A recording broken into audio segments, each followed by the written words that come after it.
This is what America is all about, man. This is what America is all about. America is all about the people. I'm not talking about the government here. When they see grievances done to people, they come out and they protest, and they don't have to, That girl, she didn't have to come out and protest against Palestinian land being sold inside the United States in a synagogue that's supposed to be there for worship.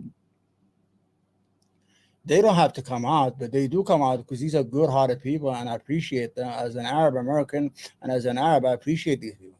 I think these people are great. They got beautiful hearts. Let's see what CNN said. Oh, no.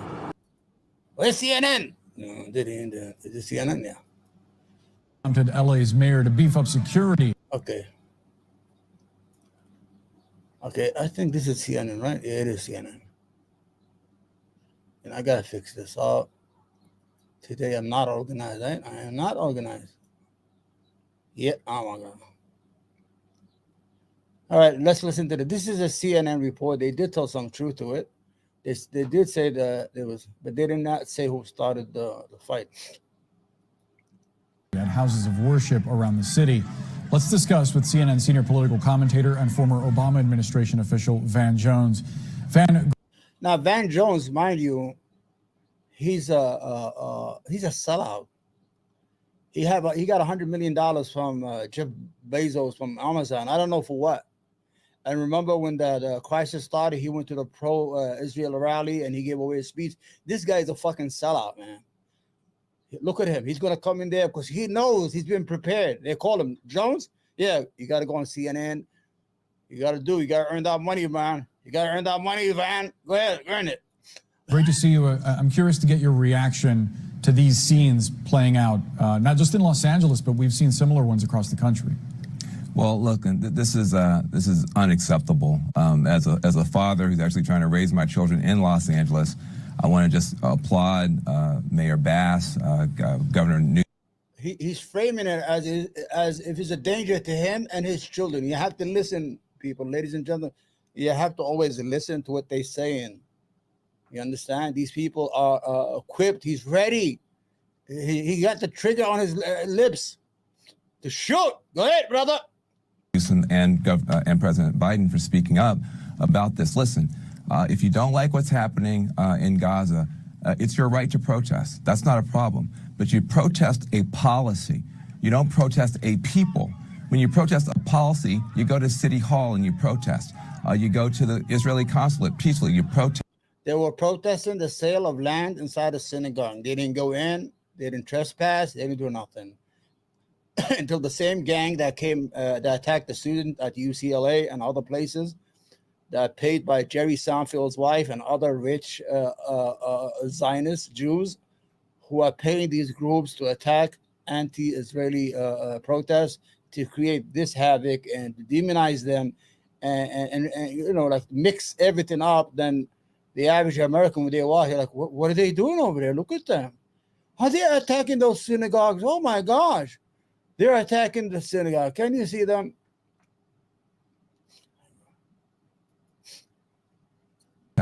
Maybe you go to your elected representative, you protest. You don't bum rush a Jewish neighborhood and run up on a synagogue. That's not protesting a policy, that's protesting a people. And that is across any line in America, and it has to be called out. And you have to also understand the context here. This is a neighborhood that's already been traumatized. Not just October 7th, which traumatized all Jewish communities, but that neighborhood in particular. Last year, in February, not one, but two Jewish men, Orthodox Jewish men, were gunned down, were shot in two back-to-back hate crimes. So you're dealing with a community that's already traumatized. Okay, these people with demonstration, hold on. Those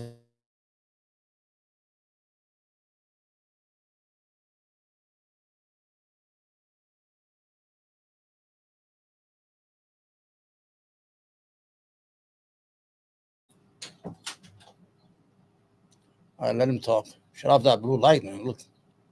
Good. They're already fearful. And then you go and you do something like this. I have no problem with people protesting policy. You cannot protest a people. That is not a protest. That's a pogrom, and that has to stop. Let's talk. You see, the word he used, a program. They have used every word in the book: anti-Semitism, blood libel. Now the new word for the week is pogrom. This pogroms, I think, that happened in Eastern Europe against Jews. You understand? We don't. Now they're using that. These people were not people. I swear to God that these protesters were not attacking Jews or synagogue. They were outside protesting the sale of Palestinian homes and land. That's all they were doing, and they were attacked by the police and the paid mob. Talk about the policy. Let's talk about how the Biden administration, how the president's handling the policy, Van. How do you see it? Where does he need to improve on this? Well, listen, I think that the president is in a tough position because the base of the party is Very easy. A fucking ceasefire. Everybody's happy. Permanent ceasefire. The Lebanese stop shooting at Israel. The Houthis stop shooting. The Iraqis stop shooting. And everybody's going to go home. Very simple. That's all Joe Biden. But Joe Biden he's asleep. He don't know what's going on.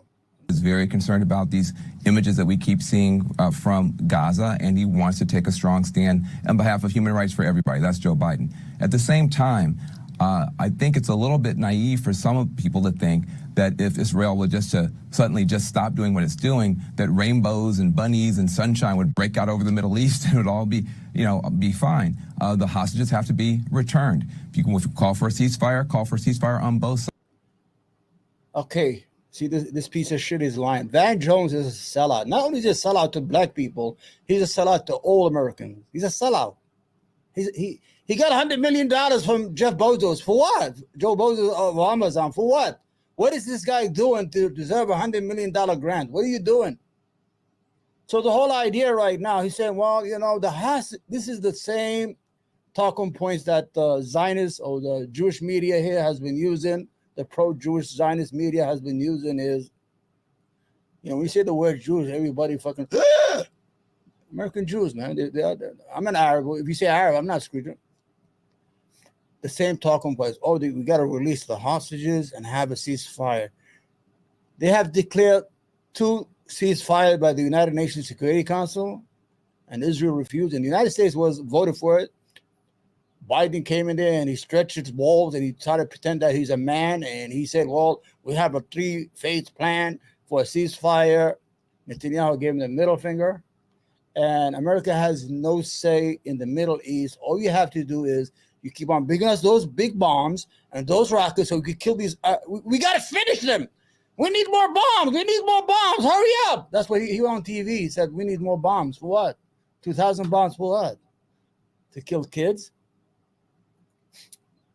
Sides. Hamas is still firing its rockets. They still have hostages kidnapped. So this is a complex issue, but here's what's not complicated. Yeah. Politics can be complicated. Let's see. Geopolitics can be really complicated. Let's see. How you treat your neighbors, how you treat people in your community is not complicated. All right. You don't run up. I haven't seen any Jewish. Well, Van Jones, we had a Jewish woman in Texas attack a Palestinian woman and take her 3-year-old daughter and try to drown her inside a pool, and she's been charged with capital murder. Yeah, we don't talk about that on the media. Jewish people running up on mosques with Israeli flags. If they did that, I'd be denouncing that too.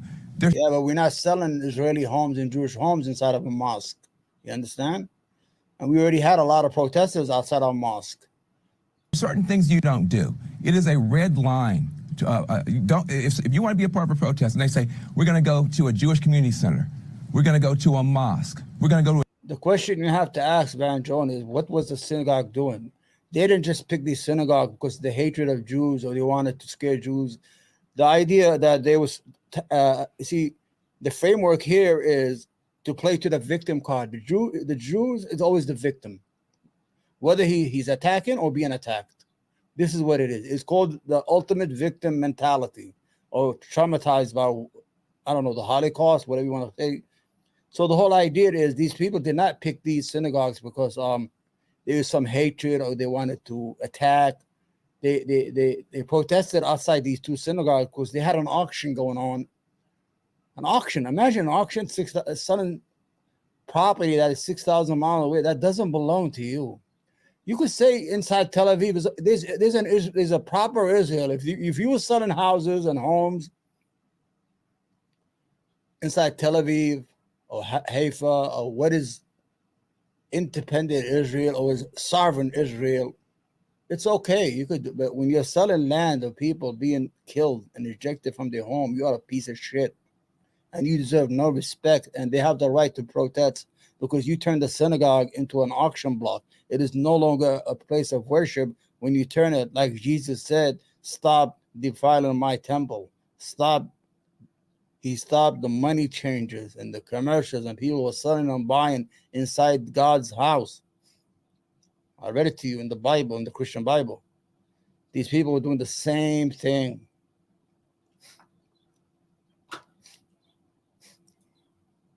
A Jewish restaurant. That's not a protest. That's a not a pogrom. That's an not a anti-Jewish, bigoted act. If you want to be a part of a protest, let's go to a mosque. Let's go and harass the Muslims. That's not a protest. Yeah. So we've got to get clear in our country what is a fair protest about policy. You can agree or disagree.